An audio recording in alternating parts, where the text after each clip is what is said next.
up deliberately to do passion projects. So we're like, how much money can we milk out of those car commercials and all the other things that we kind of care about, but then use that to invest into our arty-farty shenanigans, which is kind of what we've been doing. So, oh yeah, sound, that was supposed to be at the beginning, sound check.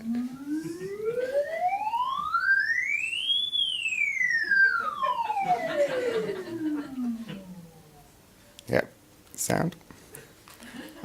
So I've put together a showreel of our kind of non-VR-y shenanigans, so you can get an idea of the kind of stuff we've been doing. Sort of, I'll talk over the top actually. So I'm going to whiz you through some of the old projects. Light, lasers.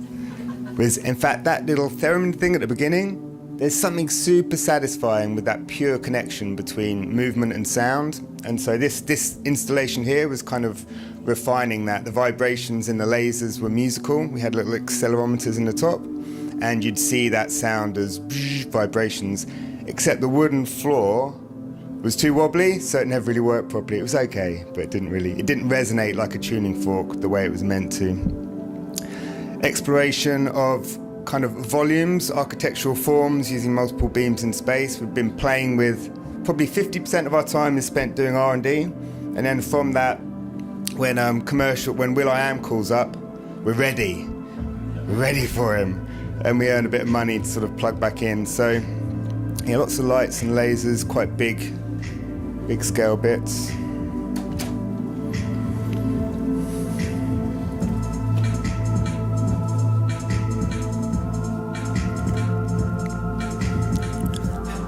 So I think we're still exploring these kind of how you can transform spaces with laser beams and give you a sense of living, breathing architecture and the relationship with those forms of music. This was a sculptural piece for Famous Grouse. This was probably the riskiest job we ever did, which was a drone show for a live event for Saatchi New Director Showcase in 2012. And the second the curtain went down, it finished, one of the motors burnt out in the drone. It just landed with a little puff of smoke. So right on the edge, held together with sticky tape and blue tack. This piece for U2 is a visual instrument. So a lot of our work is designing real-time systems. If they don't move and they don't play any music, nothing happens. So it's this sort of amplification of the live performer. Then virtual worlds, we were spending a fortune on all this projection mapping stuff with Vicon tracking systems, and it's kind of before actually this was a cheap version. We did this with PlayStation Moves, but we've always been really interested in this sort of blending of the virtual and the real, and kind of playing with that, you know, unfamiliar territory, creating illusions of depth and perspective. And then when VR emerged, actually I don't want to show you these, I'm gonna show you, no I will, yeah, no we'll keep going. We'll talk about this in a minute.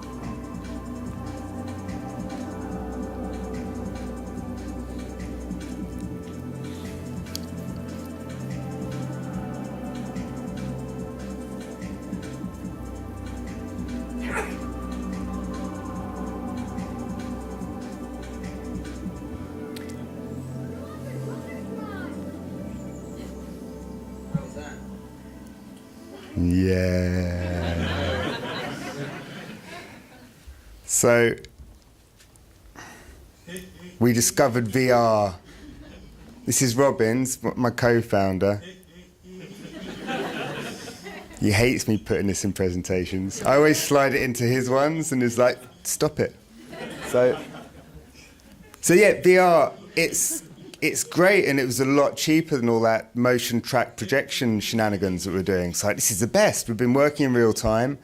Let's do a deep dive. So it raises some questions, and this came at a point in our career when we were asking lots of questions about lots of things. So one was, okay, what does VR enable that wasn't possible before? That goes to the kind of the root of our thinking. But at the same time, we're like, am I a car salesman? is this my destiny? Or is there something bigger? And it was just like the whole studio was sort of thinking about these things, and we started to get to this thing of that human beings have lost their connection to nature. So can we use VR as a way of getting back to nature? It's a nice quote. I love Terence McKenna. He's totally bonkers, but this one was a bit more kind of grounded, and it's this, that nature is not something that's out there, that we are nature too. And if you can reveal the world in a way that goes beyond human perception, then you can sort of start to see the branching in your vascular system in your hand, or the branching in your nervous system, like on the one over there. But those patterns have existed in nature for a long time. The plants were here before us, and so you can start to draw parallels between us human beings and where we've come from and our relationship to those natural systems that are they're always there, obviously, but I think when you're born in a city and then you sort of grow up and you've got your air conditioning and your bottled water, it's just easy to forget those links. So exploring those kind of things. And then, so actually I missed a little bit. There was this dude, we were reading this book by Satis Kumar, and he made a great point. He was like, if you want to shift from consumerism to conservation, then he was like, you have to have a deep experience in nature where you fall in love. And he was like, roll in the soil, watch the sunset, sniff the trees. And so we were thinking, okay, that's true, but what if you don't have that opportunity? And also, one thing is this process of falling in love. We see this relationship between understanding and how much you care about something. And so this quote coming up here, I've got the little video actually. This dude, Richard Feynman's kind of a hero, but this bit sort of sums up. Hold up a flower. Yeah, I'll let him talk. How beautiful it is. And I agree. And he says, see, as I as an artist can see how beautiful this is, but you as a scientist, take this all apart and it becomes a dull thing. And I think that he's kind of nutty. First of all, the beauty that he sees is available to other people and to me too, I believe, although I may not be quite as refined and as aesthetically as he is, that I can appreciate the beauty of the flower. At the same time, I see much more about the flower than he sees. I could imagine the cells in there, the complicated actions inside, which also have a beauty. I mean, it's not just beauty at this dimension of 1 centimeter, there's also beauty at its smaller dimensions. The inner structure, also the processes, the fact that the colors and the flower evolved in order to attract insects to pollinate it is interesting. It means that insects can see the color. It adds a question. Does this aesthetic sense also exist in the lower forms? Why is it aesthetic? All kinds of interesting questions which the science knowledge only adds to the excitement, the mystery, and the awe of a flower. It only adds. I don't understand how it subtracts. Nailed it. Love that. So that's kind of, so we're thinking about that, and we're like, oh yeah, so to get this knowledge, to get it into your brain, you're maybe looking at a chemical formula, or you're reading a book, or you're watching a TED talk. But at the end of the day, it's in your imagination that you have to piece together these bits of information. And we were like, well, actually, VR can be a place that pieces together all that information and turns it into an experience. So we started thinking about how can we go beyond human perception and reveal these hidden worlds beyond the limit of our senses. So yeah, can we reconnect to nature through virtual reality? So a limited measuring device. So obviously the way we're these sensory sacks, and we're moving around, and everything is filtered through our senses. That's all we have. And so thinking about virtual reality, although it is just a simulation, you can simulate experiences that give experiences that have never existed before. I think that's the key thing. You're not piecing together different fragments into your imagination. You're creating experiences that before were never possible, even though they are simulated. So yeah, seeing the wood and the trees, we started getting interested in nature and natural systems, and really it opens the doors to on one side, we're kind of looking at it like all of those TED Talks that you really struggle to explain in the pub the next day. They're ripe for being translated into these extrasensory experiences, and so we kind of see it as art meets science with a sort of education spin-off, but it's part of this journey of discovering kind of who we are and what we're doing here. So anyway, we made these projects, Eyes of the Animal and Tree Hugger. I'm going to start with some background on Eyes of the Animal. This is a little clip taken from the real-time render. So this is a screen record. So this one was really super simple. We got the opportunity to do a site-specific installation in Grisdale Forest as part of AND Festival. Also went to Blue Dot and toured around a bit. But the it was really quite simple. What does the world look like through the eyes of a mosquito? And we looked at a frog and a dragonfly and an owl. And so we worked with some scientists, looked at the kind of species that existed in this forest. We took a LiDAR scanner. So this kind of point cloud aesthetic is something that comes naturally from a LiDAR scanner. It's a laser measurer. It takes millions. It scans like this. It goes like laser. It's like a laser measurer that goes like that, and then it goes around like this. I can't get the angle right because my shoulders dislocate, but so it does that thing, and it's like a chocolate orange. So it does a full three. Oh, it's my dad. Yeah, it's my dad.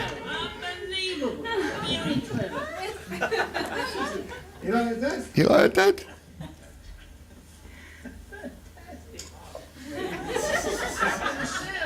The sound with it as well, and the thumping on your pack. The thumping. So I thought I'd put my mum in this as well because I didn't want to leave her out. So, but part of this thing of these experiences is not the experience itself, but when you take the headset off, how does it change your perception of reality? You're like, are we reconnecting you to the world, or are we detaching you? So I think we want to reconnect you. Like the best VR experience ever, you'll come out and you'll just be like, it's just improbable, I don't get it.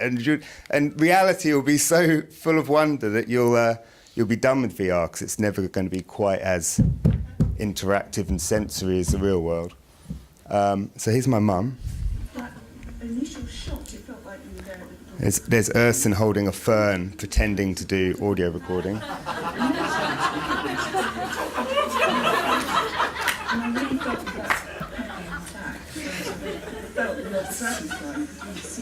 Oh, my dad, he's always happy, always smiling.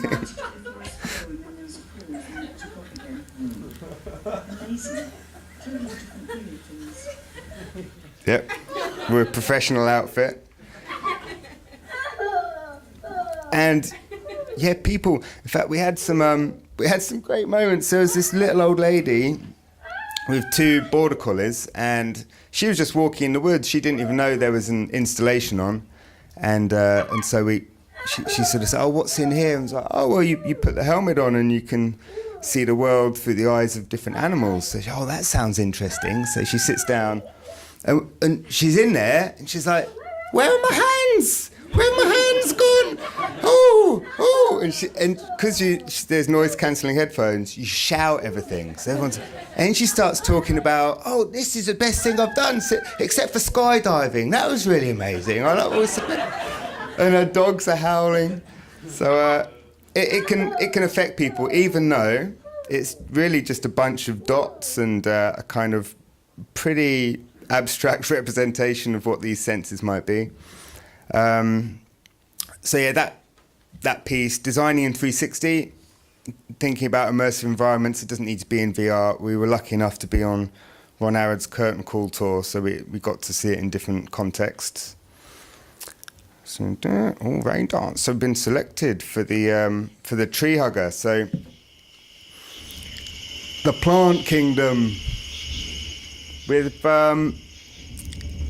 it's something that we've only ever really been able to imagine. You know, what is it like? Can you accelerate time and see how a giant sequoia, one of the biggest organisms ever to exist, rather than seeing that as something static, can we reveal it as a living, breathing entity and sort of reveal the inner systems? It's, in a way, it's one of the biggest lungs ever to exist. It's not dissimilar to our own lungs, and the process that with its 1 billion pine needles, the process going on is essentially it's spitting out, it's eating sunlight and spitting out loads of oxygen, and it's inflating. It's a big carbon balloon, basically. It's a massive carbon balloon. It's like pumping out all this oxygen, and we were like, it'd be wonderful to make that connection between the breath cycle of this massive lung that's existed long before humans were around, and its waste product oxygen is what we need to survive. So we wanted to create that symbiotic connection, and we are exploring breath sensors, but in the installation as it exists at the moment, we created a kind of timing that makes you naturally breathe with the rhythm of the tree. But when you use the breath sensor, there's sort of one that you stick up your nose, which doesn't work for installations, or there's a chest band that you can put on. But if you're moving around a lot, it affects things, so we haven't quite solved it. But anyway, the point is that when you stick it up your nose and you're breathing, then it's next level. You can take your heart rate and map that to the movement of the water in the sapwood within the trees, so it becomes a reflection of your own system, and you can steer people towards kind of breathing meditations and tap into all of that kind of science, which is pretty interesting. So I'm just going to show you a bit of behind the scenes on it. So, I mean, it's just these trees. They're off the chart. In fact, they're so old that when the continents were touching, there's trees in Scotland that are genetically related to these old boys. So it's like they've been around for such a long time, and there's not that many of them left. Part of this process of scanning nature is we want to do it at the highest fidelity possible. We're thinking sort of long term about kind of digital fossils, creating an archive of endangered species and ecosystems. Because now we're onto this, we don't really want to stop. So it's just the beginning. So this is showing the quality of the source scans. So we can't at the moment. You can't really get this realism in VR. Well, okay, just to rewind. This is actually in VR, and it's using a system called Atom View, and it's able to display super high resolutions of point clouds. So you can be in VR and you can move around this, but the moment you start adding other effects like the sapwood and systems and motion, then you run into graphics card issues. So yeah, this is kind of... And so this process is high-resolution LiDAR scanning. We use a surfacer scanner, which is used for kind of looking for faults in engineering equipment, so it's super high detail. This is actually the point cloud here without the color data. And then on top of that, we do high dynamic range photography. And when you put the two together, the photography colors the dots. And so it basically gives you high latitude images so that we can, when the graphics cards catch up, we can go boop, release version 2, 3, 4, and then sort of keep cranking it.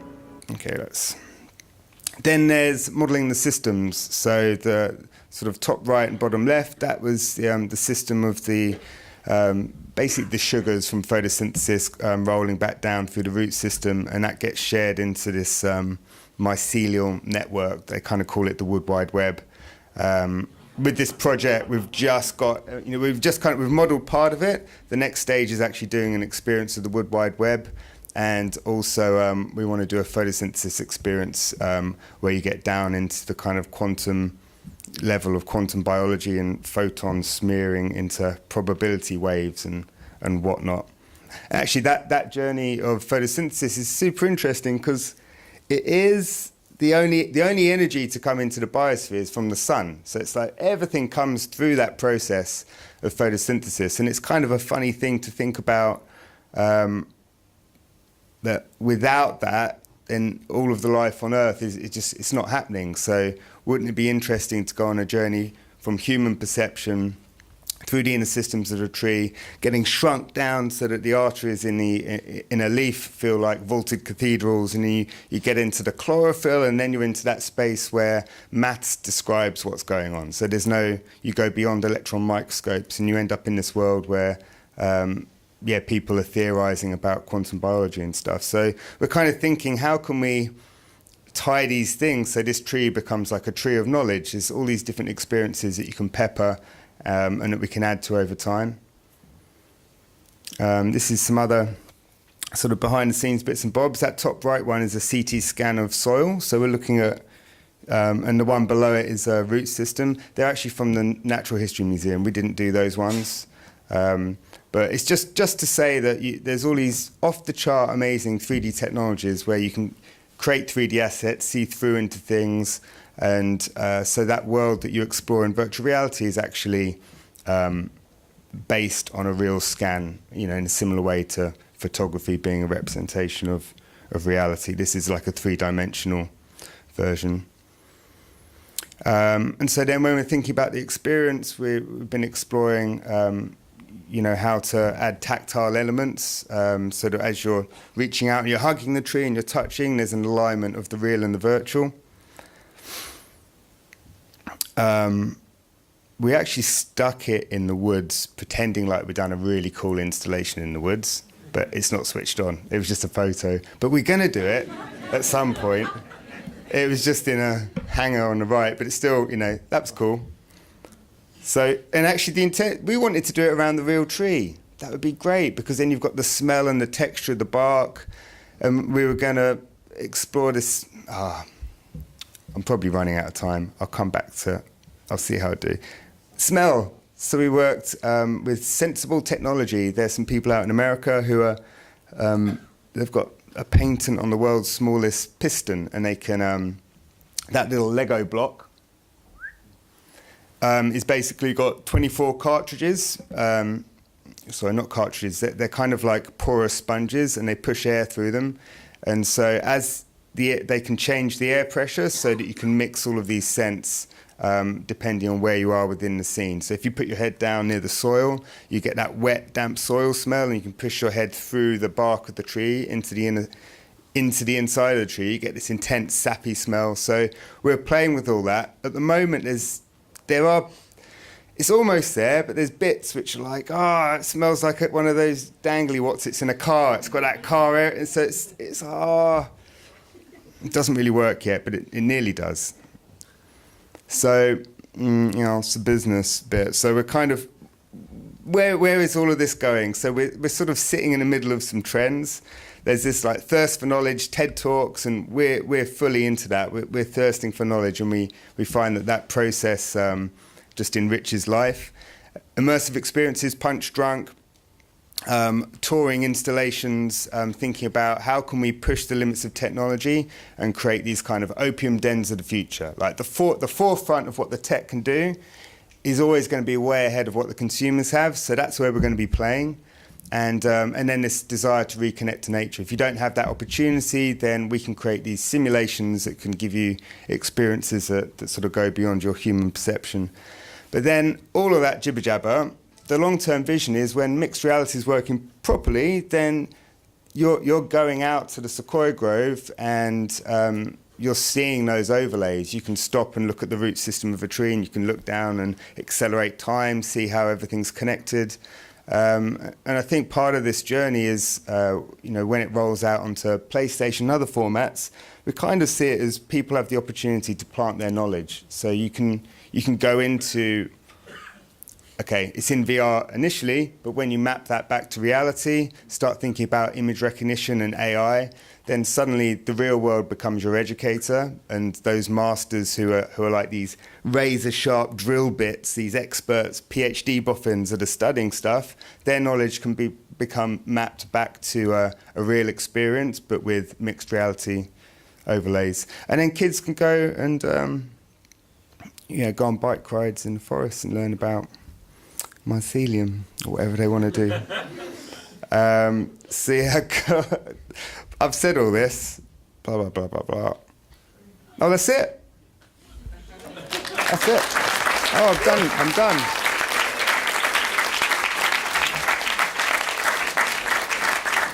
Thank you. Thank you, Barney. So thank you, Barney. So next up, we have a little